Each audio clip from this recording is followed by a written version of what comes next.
이렇게 절제돼 있고 이렇게 재미는 없어요. 절제돼 있고 좀 딱딱하게. 근데 완판본들은 되게 이야기가 좀 풍부해져요. 근데 지금 여러분들이 읽는 대부분의 홍길동전은 다 완판본이라고 생각하면 돼요. 그 증거가 뭐냐면 읽을 때 저기 홍길동이 집을 나가는 장면에서 보면 그 장충의 아들 길산 이런 얘기 나와요. 장길산은 실존 인물인데 숙종 때 인물이에요. 그러니까 홍길동전 허균은 선조고 그럼 그거부터 훨씬 더 뒤에 이야기잖아요. 근데 그 장충의 아들 길산이라는 대목이 나옵니다. 대목은 다 완판본으로 쓰는 거예요. 2번이죠. 나중에 뒤늦게. 그럼 이게 정확하게 허균작이라고 말할 수 있는 거예요? 경파법. 근데 그걸 뼈대로 해서 이제 이번이 만들어진 거기 때문에. 그거는 이제 나중에 제가 말씀을 드리겠지만 저는 뭐 믿어요 그렇게. 이 안에 담겨 있는 사상이 허균의 모든 이야기를 듣고 나면 이게 이런 사상들이 이렇게 연결이 되는구나라는 거를 이제 아실 수가 있어요. 네, 자, 뭐 이어서 하면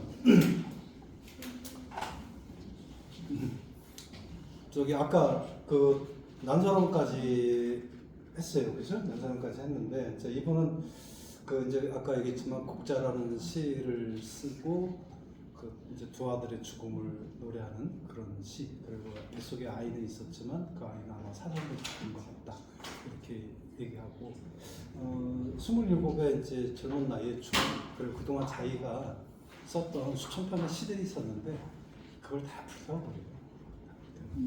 근데 오늘날 헌안설원의 시가 어떻게 남아있냐면은 허균이 워낙 이 머리가 정말 뛰어났던 사람이라고 해요. 그래서 한 번 보고 보면은 그거를 다 이렇게 머릿속에 저장이 됐던 거예요.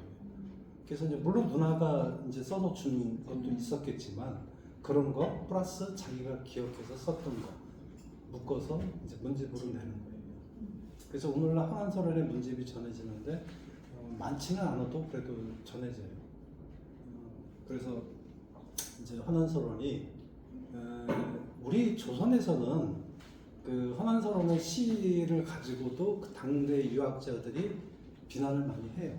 안여자들이 이렇게 이런 시를 썼다 해가지고 또 거기에 보면 연시 같은 것도 있거든요. 사랑시 같은 거 되게 이뻐요. 그 시가 참 이쁜 시인데 당대 유학자들은 그거를 또 그것도 음탕하다라고 보는 거예요. 알고 있는 눈으로 보는 거죠. 그렇죠. 정말 그러니까 편협한 거예요. 조선 사람들이 너무 편협했어요. 저는 그 이제 나중에 뭐 박지원의 허생전 같은 데서도 그런 대목들 많이 나오는데 그 우리나라가 너무 웃겼던 게 뭐냐면 스스로를 소중화라는 표현을 써요.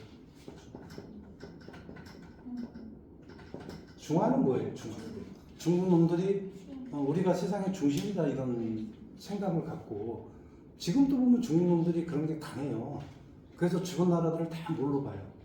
다 자기네 옛날에 속국 바라보듯이 그렇게 바라보잖아요. 옛날에 우리가 잘 나갈 때 니네 우리 속국이었잖아. 그러니까 우리한테 엎드려야 돼. 지금도 그런 시선이 있어요. 적응받는 시선. 네. 그래서 보면은 중국 그 애들도 그 여행지 같은 데 가보면 그렇게 막 함부로 하고 이런 게 저는 그런 게 좀 있다고 봐요. 그러니까 우리는 그렇게도 된다라는. 식당 가보면은 진짜 짜증나죠. 이놈의 새끼 짱깨놈들이 한번 훅 지나가면 남는 게 없어요. 그잖아요. 조식 같은 데 뭐 식당 같은 데 가보면은 이놈들 한번 쭉 훑어가면은 다 먹지도 않으면서 그냥 산더미처럼 싸갖고 가갖고 막 먹잖아요. 그죠? 또 말은 또 얼마나 시끄러워요. 성조가 있어가지고 정말 시끄러워요. 그죠? 하여튼 뭐 중화 사상이 그런 건데 우리 당시에 조선의 유학자들이 스스로를 소중화라는 표현을 써요. 소는 무슨 소죠? 작은. 우리는 작고. 작은 중화다. 이 의미는 뭐예요? 우리가 중국은 대국이니까 인정한다는 얘기예요. 대신에 봐요. 다른 주변에 중국 애들은 주변을 다 뭐라고 불러요? 주변을 소. 오랑캐라고 불러요. 오랑캐. 우리가 오랑캐라고. 그래서 걔네들이 우리나라를 공작 때도 뭐라고 불러요? 동이족이라는 표현을 써요. 네. 동이족. 네. 동쪽 오랑캐라는 뜻이에요. 이가. 예, 오랑캐. 오랑캐. 근데 자기네들이 그 숭배하는 그 공자가 동이족 아니에요? 아니, 거기는 어쨌든 그 같은 중국 땅덩어리에 있던 거니까. 다만 출주정국 시대니까 여러 나라가 있었던 거죠. 그래서 걔네들은 그 정도까지는 자기네 중국의 주류 역사 속에서 같이 얘기를 해주죠. 그래서 왜 우리가 이재이라는 표현 쓰잖아요. 네. 오랑캐로서 오랑캐를 물리친다라는 그게 이제 우리 동이족 할 때 그 이자 오랑캐 있잖아. 그래서 중국 애들은 자기 주변은 다 오랑캐였던 거예요. 전 베트남 뭐 지금의 몽골이라든지 이런 쪽 애들 다 오랑캐야. 그러니까 우리 그때는 이제 만주는 걔네 역사 속에서는 만주는 자기네 땅이 원래 아니에요. 여진족이에요, 여진족. 그 청나라가 여진족이 세운 나라잖아요. 네. 예, 그래서 명나라가 한족이 중국에서 정통으로 이렇게 계보로 따라가는 거는 한족이에요. 그래서 한족 그 항구주 유방이 항우와의 전투에서 이기고 나서 한족이 이제 중국 민족의 주류로 딱 자리를 잡아요. 통일하면서. 그리고 그 이후로 한족의 역사가 이어지는 것만 정통 중국으로 인정을 하는 거예요. 그래서 한나라, 수나라, 당나라, 뭐 송나라 뭐 이런 식으로. 그러다 맨 마지막 왕조가 명나라였던 거죠. 중국에서는. 그래서 이 명나라가 망하고 나서 그 당시 조선인들은 뭐라고 얘기했냐면 이제 명나라가 사라졌으니까 청나라가 이제 명을 제압을 했잖아요. 네. 그럼 청나라는 오랑캐 민족이에요. 그러니까 오랑캐가 중국을 지배하는 거를 당시 조선 사람들은 어때요? 못 받아들이는 거예요. 남한산성에서 그렇게 깨지고 나서도 예? 남한산성에서 왜 깨졌어요? 예? 왜 깨져요? 아니 싸우자고 하다가 깨지는 거잖아 결국. 우리가 힘이 없으면은 엎드릴 수도 있어야 되는 거잖아요. 그죠? 네. 네. 근데 엎드리지를 않아요. 싸우자고 하다가. 때로는 우리가 엎드릴 때는 엎드릴 수도 있어야 되죠. 그죠? 그러니까 한신이라는 대장군이 그 유방을 도와서 중국을 통일할 때 젊은 시절에 맞아요. 가랑이, 그죠? 동네 양아치들한테 너 내 무릎을 기어라 할 때 무릎 사이로 가랑이 사이로 가잖아요. 그렇지만 나중에 100만 대군을 이끄는 대장수가 돼서 초나라를 물리치고 왕을, 그죠? 한나라를 일으키는 1등 공신이 되잖아요. 그러니까 그렇게 때를 기다릴 수 있어야 되잖아요. 때로는. 근데 조선은 아무런 힘도 없는데 알량하게, 그죠? 힘도 없으면서 싸우자라고. 그랬다가 그냥 그 명분이 뭐예요? 오랑캐한테 어떻게 엎드리냐예요. 오랑캐한테. 네? 그러니까 그 오랑캐라는 인식이 어디서 나온 거예요? 바로 여기서 나오는 거예요. 우리는 소중한데, 작은 중한데, 근데 중국 애들은 우리를 소중하라고 인정했나요? 아, 그럼 소중하라는 뜻이 나는 우린 오랑캐는 아니고 그냥 그쵸. 중국이라는 그 자부심이었다는 얘기잖아요. 그렇죠. 그러니까 너무 얼마나 웃기는 얘기예요. 예? 중국 놈들은 그렇다고 해서 우리 인정했어요? 오랑캐로 봤다. 아니에요. 그냥 오랑캐예요. 걔네들은 우리를 오랑캐로 봤는데 우리 스스로 그냥 아니야. 그래도 우리는 오랑캐야. 오랑캐 아니야. 우리는 소중화야. 이렇게 얘기를 했던 거예요. 그다음 이제 우리가 또 이제 송이화가 된 거 아니에요? 그 나중에 좀 전까지. 그리고 결국은 전쟁을 불러들이해서 아주 치욕을 당하잖아요. 남한산성에서 깨지고 삼전도에 와서, 그죠? 머리를 9번이나 언 땅에 쳐박으면서 피 흘려가면서, 그죠?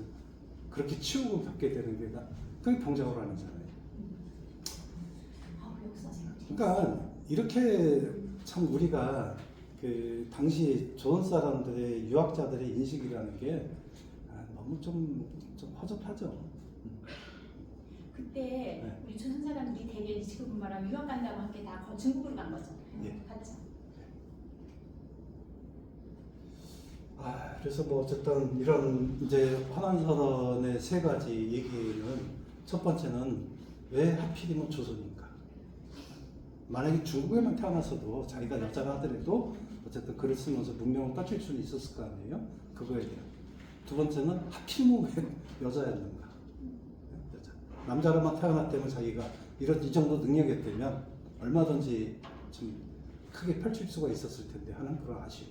세 번째는 왜 하필이면 김성립입니다. 남편. 근데 허난선이 입장에서 뭐 누군들 찾겠어요. 그죠? 어쨌든 또 너무 불행했던 여행이에요.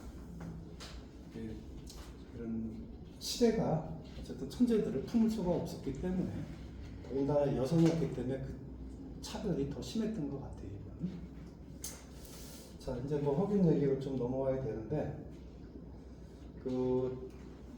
허균은 아버지가 아까 12살에 잃었다고 그랬잖아요. 그래서 이제 형이 거의 아버지처럼 또 난선원도 6살 차이 나니까 나이 차이가 꽤 되잖아요. 그래서 되게 이제 좀 사랑해주면서 사랑으로 좀 길렀던 것 같아요. 그러니까 이 아버지가 있었다면 좀 더 좀 엄하게 어쨌든 혼날 때는 혼내고 이러기도 했을 텐데 좀 사랑으로 이게 좀 똘똘 뭉쳐가지고 너무 좀 귀엽게 커서 좀 더 다른 형제들에 비해서 버릇도 좀 별로 없고 약간 그랬던 것 같아요. 예? 제가 오늘 준 글에 보면 운명 같은 만남이라는 글이 있는데 이거는 이제 제가 쓴 책 안에 들어있는 글이에요. 자, 그거 한번 같이 읽어보면서 허균 얘기를 한번 시작을 해보죠.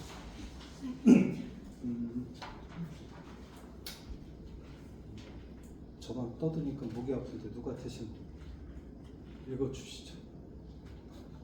영희님 읽으세요. 진짜 잘안 보여요. 제가 그럼 읽을까요? 예. 운명 같은 만남, 허균과 이달. 누구나 살면서 몇 번은 운명 같은 만남을 경험한다. 그런 만남은 나에게 표상이 되어 내가 가는 길을 이끌기도 하고 운명의 지침을 돌려놓는 거대한 힘이 되기도 한다. 12살의 어린 나이에 아버지를 여인 허균은 18살 뒤인 작은 형 허봉을 아버지처럼 따르며 지낸다. 어느 날 허봉은 친구인 시인 이달을 집에 데리고 온다.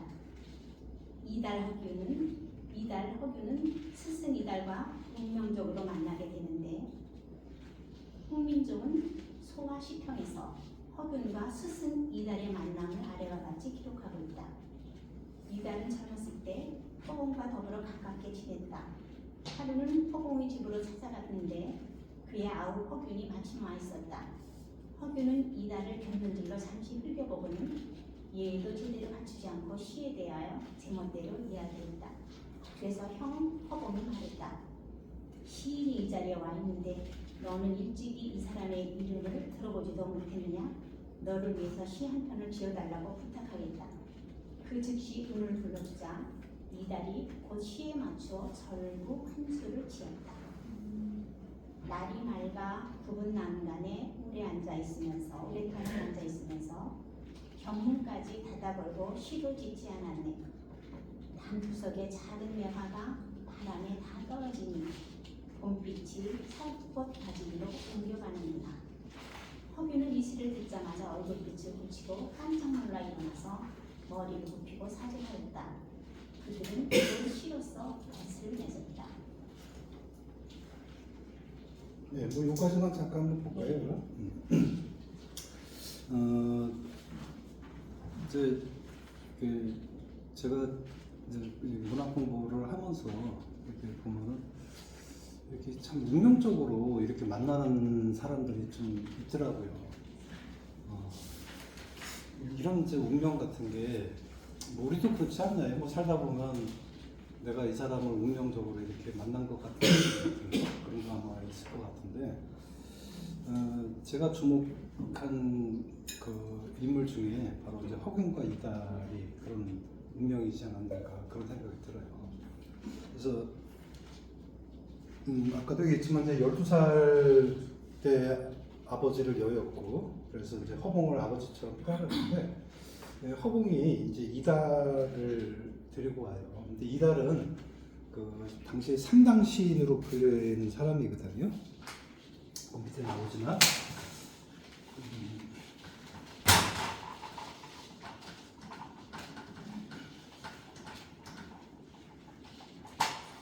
그래서 이달이라는 분 나오죠. 이분이 이제 신분이 그 천민이에요. 참 예, 예. 그러니까 아버지는 이제 양반이고 아버지가 엄마가 기생이에요, 기생. 근데 옛날에는 그 신분이 누굴 따라가요? 엄마예요, 아빠예요? 아빠를 따라가면 뭐 홍길동이 아버지라고 부르지 못하고 그렇게 안 했겠죠. 예. 천자수모법이라 그래갖고 청은 따른다는 얘기예요. 자식은 엄마에서 성을 받아서 엄마의 성을 따른다. 이게 천자수모법이거든요. 그래서 자식은 엄마를 따라가는 거예요, 신분이. 그래서 이달 같은 경우도 아버지는 양반이지만 엄마가 기생했기 때문에. 근데 이 당시에 이달 같은 사람이 뭐 한둘이었겠어요. 남자들이 뭐 기방을 수시로 드나들고 그러니까. 그죠? 요즘처럼 뭐 피임법 같은 걸 알고 있던 그런 시절도 아니고. 그러니까 수많은 이달 같은 사람이 존재했겠죠, 그 당시에. 네, 그래서 이달은 이제 그 신분이 천민이었던 거죠. 천민씨.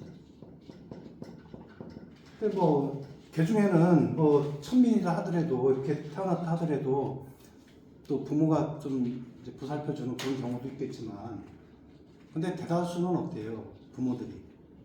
천기한테서 태어난 자식이니까 돌보질 않겠죠. 그래서 이런 사람들의 일생이 대부분 불행해요. 누가 후원자가 없으니까. 어렵게 살아갈 수밖에 없잖아요. 자, 그래서 이렇게 천민씨인데, 그 허봉하고 친구예요. 근데 친구라기에는 사실은 이 자리 나이가 좀 더 많거든요. 근데 아마 그 친구로 지낼 수 있었던 건, 그 허봉도 워낙 글을 잘 썼던 분이고, 그러니까 이제 글로서 아마 친구가 됐었겠죠. 그리고 그 신분이 이제 워낙 미약하니까 먹고 사는 문제도 쉽지는 않았을 테고, 근데 이쪽 집안은 워낙 명문가고 또 먹고 사는 문제는 그래도 좀 괜찮았으니까 아마 후원을 좀 해줬을 것 같은 생각이 들어요. 허공이 볼 때는 이달이 정말 뛰어난 시인인데 세상에 버려진 거잖아요. 그러니까 이제 그런 게 좀 안타까웠겠죠. 그래서 여기를 후원하면서 친구로 맺는 거예요. 그리고 어느 날 집에 놀러 온 거예요. 집에 놀러 왔는데 이때 이제 아마 허봉은 결혼해서 밖에 나가서 살던 것 같고 허균은 이제 엄마랑 같이 집에서 살고 있었고. 그래서 집에 왔는데 이제 그래서 본 거죠. 근데 허균이 보면은 여기서 그게 나오네. 네. 왜 그랬나? 곁눈질도 살짝 이제 흘겨본단 말이에요. 왜 별로 이렇게 허균 마음에 안 들었을까요? 외모상 그렇죠. 뭐 아마 좀 초라했겠죠. 뭐 의관도 별로였을 거고, 그죠? 외모가 좀 초라하니까 자기가 봐왔던 그런 양반들의 모습과 좀 다르니까 약간은 좀 무시했던 것 같아요, 처음에는. 그래서 예의도 제대로 안 갖춘 거고, 또 시도 지가 못 되는지 막 얘기를 했단 말이에요. 그랬더니 이제 형이 그러잖아요. 야, 시인이 이 자리에 와 있는데, 너 일찍 이 사람 이름을 들어보지 못했냐? 그리고 시 한 편을 이제 지어달라고 부탁하는데, 자, 절구예요. 자, 옆에 보면 글자 수가 몇 글자예요? 7 글자죠? 네. 그래서 여러분들 한시 보면 뭐 5원 절군이 7원 절군이 이런 얘기 하는데 이게 7원 절구예요. 사행으로 돼 있으면 절구예요. 그래서 7원 절구의 시인데 시는 어떠세요? 보면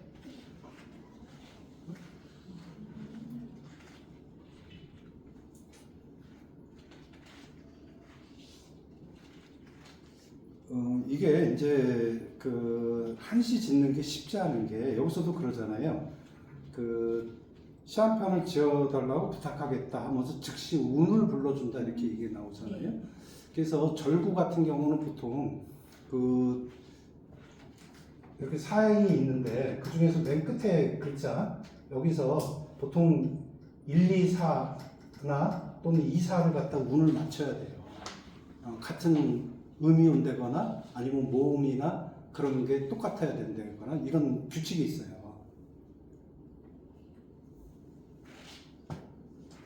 그 여기도 보면 그 1, 2가 똑같죠. 같은 시시로 끝나고 네네. 맨 사행에 보면 가지 지자거든요. 예, 그러니까 시와 지니까 같이 이모음으로 끝나죠, 끝에가. 그죠? 예, 그래서 이렇게 그 운을 맞춰서 한자를 집어넣어줘야 되는 거예요. 그렇기 때문에 한시 쓰는 게 쉬운 게 아니에요. 근데 이런 걸 즉흥으로 쓴다는 건 어때요? 더더군다나 되게 어렵겠죠. 근데 또 그 내용이 또 어떻습니까? 내용. 저는 이 시 내용이 너무 좋아요. 이렇게 시만 나고. 자, 보세요. 날이 맑아 구분 난간에 오랫동안 앉아 있으면서 견문까지 닫아보고 시도 짓지 않았네. 담 구석의 작은 매화가 바람에 다 떨어지니 봄빛이 살구꽃 가지로 옮겨가는구나. 아, 이거 뭐 별거 아닌 것 같은데, 근데도 참 저는 이 시가 좋게 느껴지는데, 그 마지막 구절 너무 좋지 않아요? 네. 매화가 바람에 다 떨어지니까 봄빛이 살구꽃 가지 위로 옮겨간다라는 그 말, 그죠? 허균의 그거를 나타내는 것 같아요. 근데 어쩌면 그럴 수도 있어요. 왜냐하면 이게 허균의 일생을 보면 여기랑도 어울리는데요. 또 어떻게 보면 이달 자신의 일생에도 맞는 거예요. 왜냐하면 그 보세요. 날이 맑아 구분 난간에 오랫동안 앉아 있으면 견문까지 닫아 걸고 신도 짓지 않는다. 어쩌면 자기의 신사가 지금 그런 거 아니에요? 그러니까 능력이 아무리 있어도 내가 하고 싶어도 펼칠 수 없는 그런 세상. 그래서 담구석에 나는 있어요. 그죠? 그 매화가 바람에 떨어졌어. 근데도 나는 시절은 다 간 거죠. 그런데 나는 아직도 정착을 못하고 이리저리 떠도는 신생인 거죠. 그게 봄빛이 살구꽃 가지로 옮겨가는 그런, 그죠? 그렇게 또 생각을 해봐도 그 사람의 일생과도 또 이렇게 좀 매치가 되는 그런 부분들이에요. 봄빛 마지막 구절이 네. 조금 희망적인 그런 게 있지 않아요? 뭐 어떻게 보면 또 그럴 수도 있죠.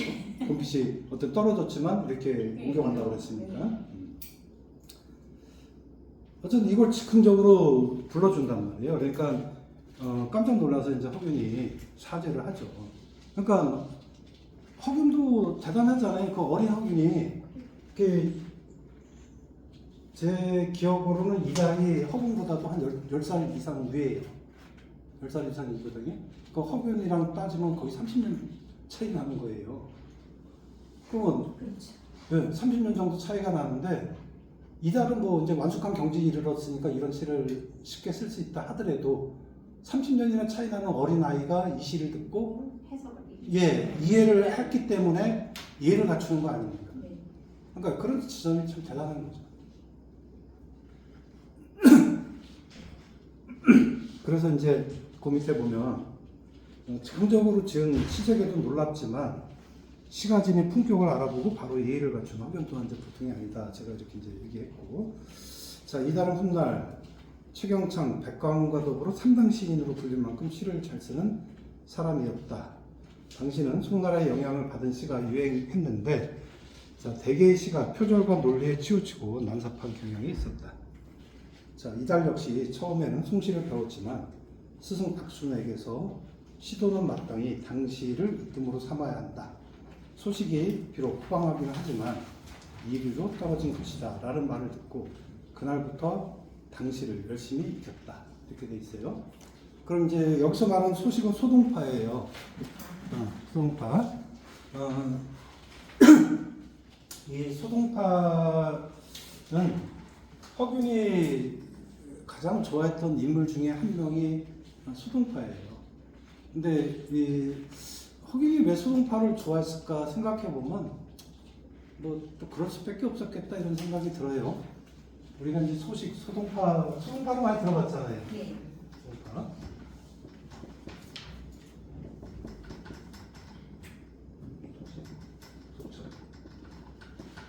여기도 이제 소순이 아버지인데 이 아버지고 그다음에 소동파 우의 아들 밑에 둘째 아들이 소철이에요. 근데 이 세 사람이 다 당송 8대가 아니에요. 당나라, 송나라를 통틀어서 글을 가장 잘 썼던 8명을 꼽을 때 이 3부자가 들어가요. 대단한 집안인 거죠. 당나라, 송나라 통틀어서 얼마나 많은 사람이 있었겠어요. 조선이랑 비교가 안 되잖아요. 그날은 또 땅덩어리 워낙 크고 인구도 많고, 그죠? 근데 그게 들어가는 시사다. 그 중에서 우리한테 제일 유명한 사람은 바로 소동파죠. 자, 이 사람은 뭐 시만 잘 썼던 게 아니라 산문도 잘 썼고. 그렇다고 오늘날 소설이 아니에요. 이제 수필 같은 글이죠.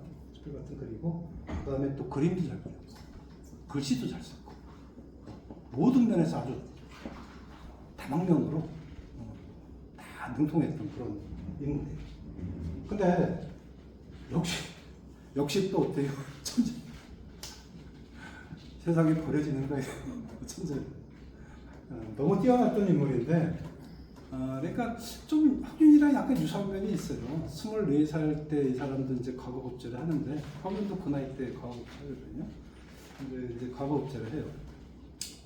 20살 때 원래 진사시 합격을 하고, 이제 부모상을 당해요. 그래서 바로 이제 시험을 못 보고, 나중에 이제 특별 시험에서 합격을 해서 이제 관리를 나가는데, 그때 나이가 24살이에요. 근데 이제 그 송나라에는 당시 왕한석이라는 또 되게 유명한 사람이 있어요. 왕한석이라고. 그 사람이 어떤 개혁 사상을 이제 펼치게 되는데, 그게 반대를 해요. 그러니까 아까 허공이 율곡에게 되들었던 비슷한 그런 느낌이죠. 그래서 결국은 여기가 좌천당해요. 유배를 가게 돼. 이 사람은 평생 이렇게 유배와 마찬가지로 저기 허균과 비슷해요. 유배 갔다가 들어왔다가 또 유배 갔다가 또 들어왔다 이런 식의 반복을 하게 돼. 그러다가 마지막에는 이제 그 객사를 하게 돼요. 근데 여러분이 뭐 즐겨 먹는 음식 중에 동파육이라는 거 있잖아요. 네? 동파육 즐겨 먹는 거 그죠? 그 동파육이 여기서 유래됐잖아요. 수동파가 돼지고기 비용을 먹는. 자 여기 근데 이제 이 사람은 송나라 사람이거든요. 송나라. 근데 이 당나라의 제일 유명한 시인 하면 누구 있어요? 당나라 때? 그렇죠. 이태백. 그 다음에 이백하고 두고. 이백은 우리가 뭐라고 불리냐면 시선이라고 불려요. 시의 신선이다. 그 다음에 두고는 시의 성인이다 해서 시성이라고 불리죠. 그죠? 한 명은 시선, 한 명은 시성. 사실은 성인은 사람이고 여기는 성은 신선이니까 여기를 좀 더 높이 치는 거죠. 그죠? 그래서 둘이 완전히 시풍이 달라요. 이백의 시는 어때요? 이백은 말다시피 뭐 달을 너무 사랑해서 그 동정호에 빠진 달을 구하려다가 사실 뭐 동정호에 달이 왜 빠져? 그냥 자기 술 취해가지고 달이 동정호에 비친 걸 보고 그걸 건진다고 뛰어들었다가 뭐 죽었다라는 그런 전설이 있잖아요. 그러니까 이 사람은 되게 낭만적인 사람이에요. 시풍도 그렇고 술 좋아하고. 두부는 달라요. 두부가 살았을 땐 전쟁이 많았어요. 그래서 이 사람의 시는 되게 현실적이고 이렇게 나라를 걱정하는 것, 또 가족을 걱정하는 마음 이런 것들이 잘 드러나요. 그러니까 유교의 입장에서 본다면 누가 더 결이 맞아요? 두부가 더 잘 맞아요.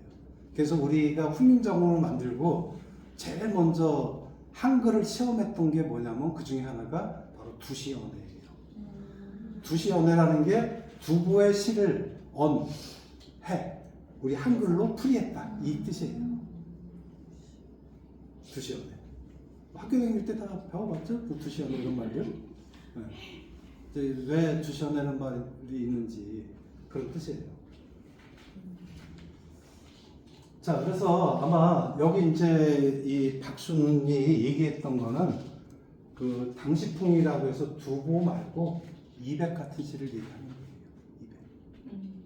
그래서 당시들은 사람의 감정을 좀 더 풍부하게 표출하는 좀 낭만적인 시죠. 그러니까 여기가 좀 낭만적이 되면 여기는 좀 사실적인, 사실적인 시. 그래서 좀 다른 거죠. 시가 읽어보면 완전히 달라요. 그래서 당시는 이 조선에서는 성리학을 받아들였잖아요. 네. 그래서 뭘 숭상했냐면은 격식을 되게 중시했어요. 우리 알다시피 예의범절 같은 거 뭐 격식 어떻게 보면 화려식으로도 흘러갔지만 지나치게 흘러가지고 그래서 아주 FM적인 글을 좋아했던 거예요. 그러면 당연히 누구를 좋아했겠어요. 두부를 좋아하죠. 이런 글들은 좀 화음되고 낭만적이고 너무 좀 비현실적이다 해서 좀 배격하잖아요. 그래서 조선 시대에는 이제 이런 송나라 시대의 아주 좋은 문장들, FM적인 문장들, 그거를 쓰라고 얘기를 해요. 그런 글을. 그래서 우리가 정조 시대 때 문체반정 같은 게 일어나게 되는데, 정조가 되게 똑똑한 임금인데 역사상 아마 세종하고 정조만큼 뛰어난 임금이 없었던 것 같아요. 제가 볼 때는. 정조는 엄청 박식했던 사람이에요. 그래서 정약용을 알아봤잖아요. 그거는 정조가. 정약용이 정말 뛰어나다라는 걸 정조는 알아봐요. 그래서 정약용을 굉장히 아껴주는 이제 인물이 정조였는데, 어떻게 보면 이제 정약용이라는 조선의 최고 천재 중에 한 분이었던 정약용이 불행해지는 건 정조의 죽음 이후예요. 맞아요. 네, 정조가 의문의 죽음을 어쨌든 지금 볼 때는 약간 좀 의문스러운 죽음을 당하거든요. 철종이 이제 바로 순종이 이제 집권하는데 어리니까 이제 대리 청정을 하잖아요. 그때 바로 이제 그 해부터 유배를 가게 돼요. 제목은 천주교와 관련돼 있지만 사실은 정적 제고용이죠. 정적 제고. 자, 어쨌든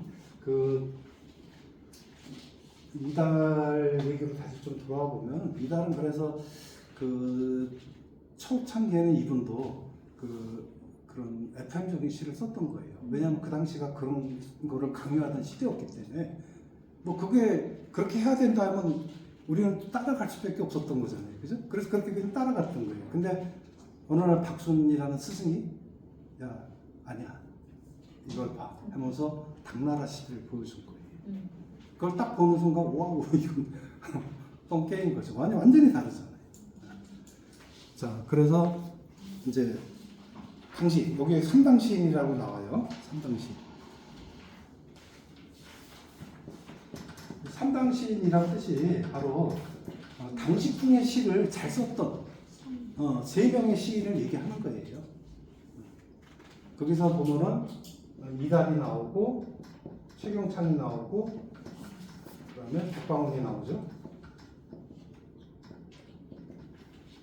근데 여기는 다 신분이 달라요. 천민, 양반, 여기는 평민. 신분이 다 달라요.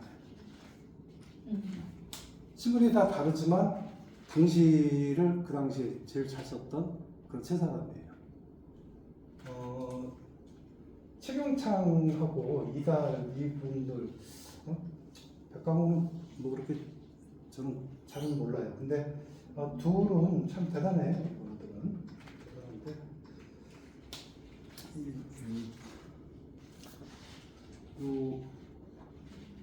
최경창과 홍랑이라는 기생과 관련된 기가 막힌 사랑 이야기가 있는데, 그거를 시간이 그냥 그 얘기를 하고 끝낼까요? 나머지 얘기는 다음 시간에 하고 그럴게요. 그러면 최경창과 홍랑이라는 기생이 있어요. 최경창은 이제 과거에 급제한 양반이에요. 그러니까 어쨌든 대단한 사람이었는데, 과거에 급제해서 이분이 저 평안도, 함경도 쪽 거기에 벼슬을 이제 나가게 돼요. 벼슬을 나가게 되는데,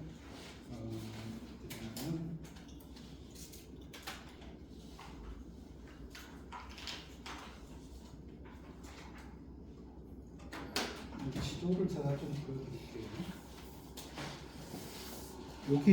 여기가 지금 북한인데, 여기가 이제 순흥이라는 데예요. 순흥. 그다음에 여기 북쪽으로 더 올라가면은 두만강 요 밑에 한 요 정도 지점일 거예요 아마. 이 정도 지점에 경성이라는 데가 있어요. 경성. 경성. 예. 경성. 그때 당시 뭐 한양도 경성이라고 했지만 지명이 경성이라는 함경도에 있어요. 경성. 네. 여기 거기는 거의 두만강 근처까지 올라가서 있는 그 근처예요. 그 아마 근데 여기는 알다시피 지역이 이렇게 굉장히 예 척박하고 다 산이잖아요. 고산지대.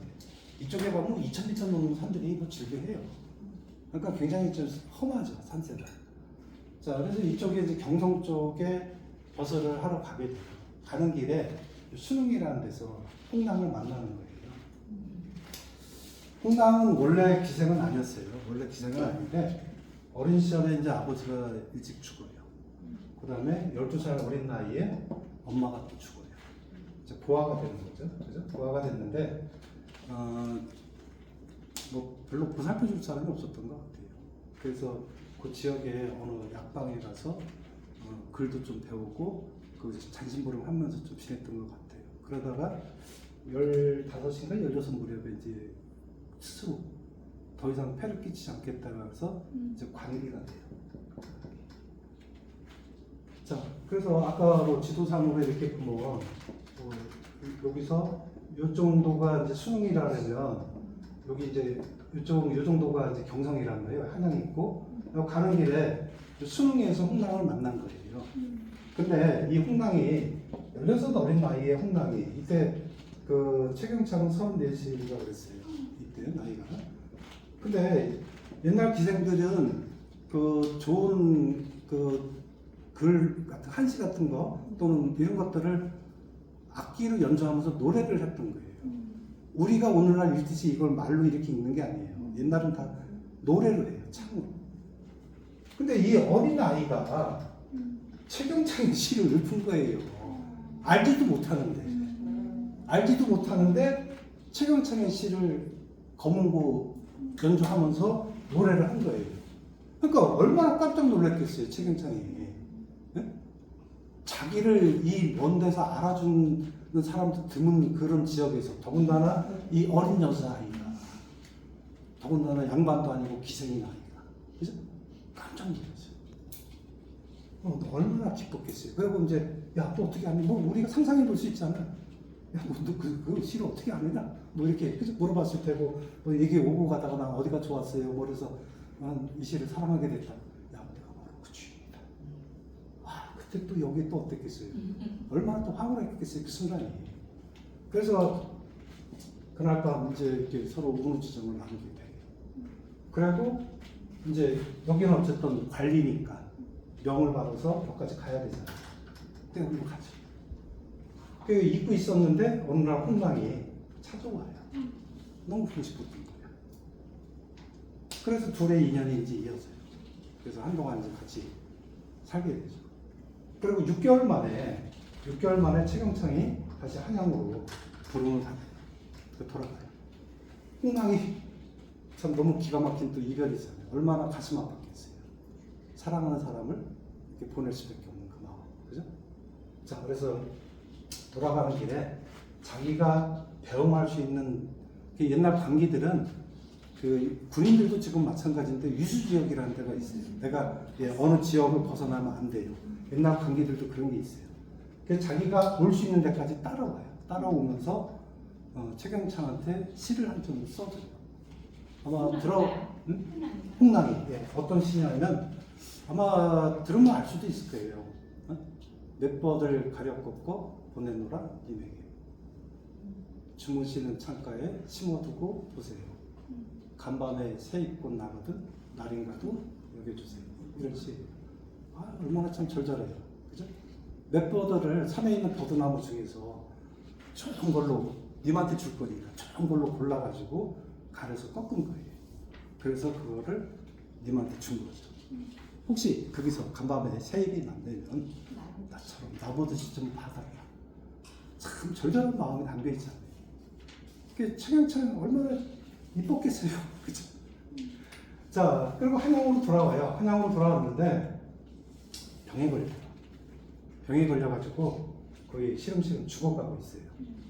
홍랑이 그 소식을 듣게 돼요. 그러니까 사랑하는 형님이 죽어간다니까 어때요? 나 붙잡혀서 이제 치료금 맞아도 괜찮아요. 쫓아와요. 한양까지. 그러고는 병수발을 다 듣는 거예요. 물론 최경창 부인이 있어요. 예, 부인이 있고 그렇지만 그냥 그 시대는 그런 게 용납받던 시대니까 그냥 부인도 집안에서도 그거를 용인했던 것 같아요. 그 병수발을 다 들어. 그래서 건강할 때 찾아내요. 어쩌면 상사병 같은 것도 좀 겹쳐 있을 수도 있죠. 자, 그리고 나중에 근데 병수발 듣는 게 또 이제 문제가 돼요. 왜 문제가 됐겠어요? 네? 조정에서 왜 문제가 되냐고. 벗어나서. 네, 벗어난 게 일단 문제가 되고 또 여기 벼슬 가서 일하라고 그랬더니 기생이나 꼬셔가지고 하나까지 불러들였다. 이런 거 갖고 이제 또 시비 거는 거예요. 네. 그러니까 그것 때문에 결국은 파직당해요. 근데 선조가 최경창을 되게 아꼈다라고 그래요. 뭐 글을 아꼈는지 뭐 인품을 아꼈는지 잘은 모르겠지만 어쨌든 아꼈다라고 그래요. 그래서 파직한 다음에 얼마 있다가 다시 또 벼슬을 줘서 내보내요. 근데 가는 길에 객사를 해요. 그것도 젊은 나이에 되게 이제 객사를 하게 돼요. 이제 죽었다는 소식을 나중에 또 듣게 되겠죠. 그래서 홍랑이 보여준 태도는 어떤 거였을까요?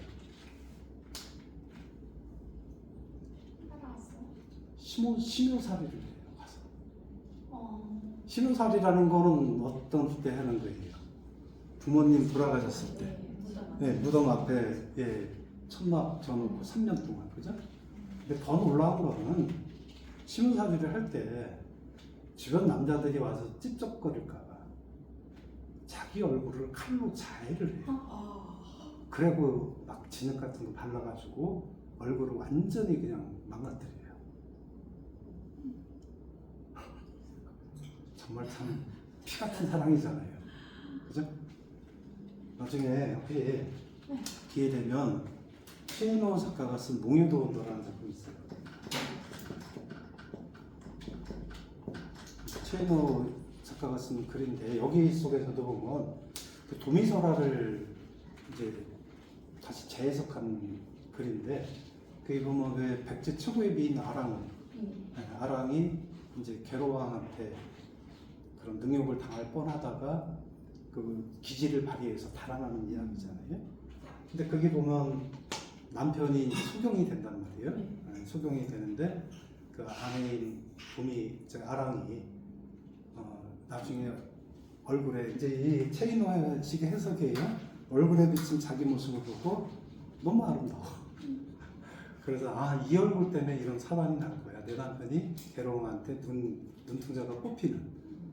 그래서 그거를 막기 위해서 마찬가지로 갈대로 얼굴을 긁고 진흙으로 발라서 얼굴을 흉하게 만드는 내용이 나와요. 근데 결국은 최인호 작가가 쓴 이것도 결국은 따지고 보면 뭐예요? 여기서 모티프로 가져온 거겠죠. 그죠?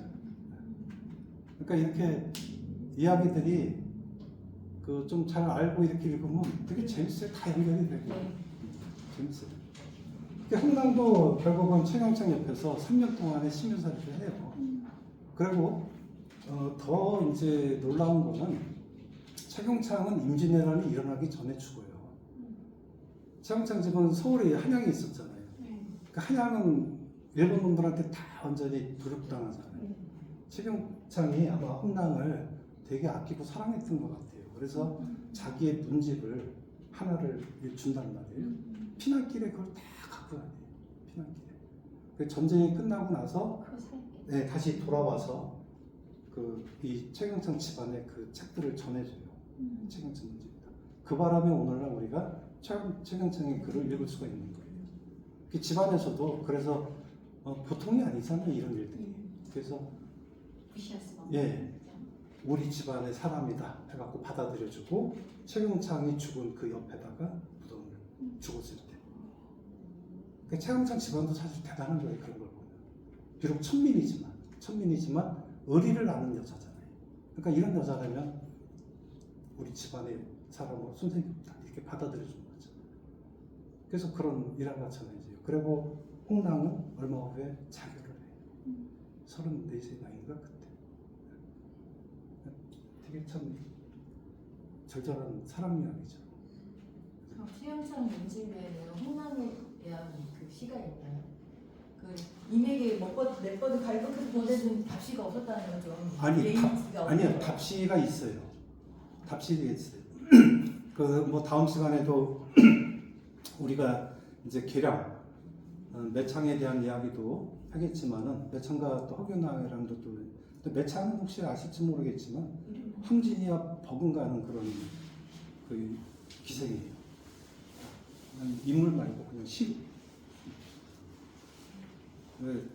다음 시간에는 어쨌든 그 매창에 대한 얘기도 좀 할 텐데 그런 답시들이 다 있죠. 이렇게 했는데 답시도 안 주면 좀 그렇죠. 그러니까요. 네.